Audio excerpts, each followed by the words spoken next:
তুমি।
সকলে বলি মাশাআল্লাহ,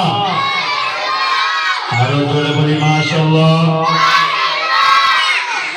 একটি খুশির খবর, আমাদের অত্র মাদ্রাসার বড় হুজুর এই মেহেদী হাসানের গজল শুনে তিনি মুগ্ধ হয়ে তাকে কিছু উপহার দান করেছেন, নগদ কিছু টাকা।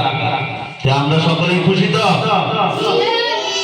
তো হুজুরে যেহেতু দিয়েছে টাকাটা আমি তার হাতে উঠাই দিলাম। সকলে তার জন্য দোয়া করবেন, সে যেন ভবিষ্যতে আরো ভালো সুন্দর গজল গাইতে পারে। আমরা সকলে পুরস্কার নেওয়ার জন্য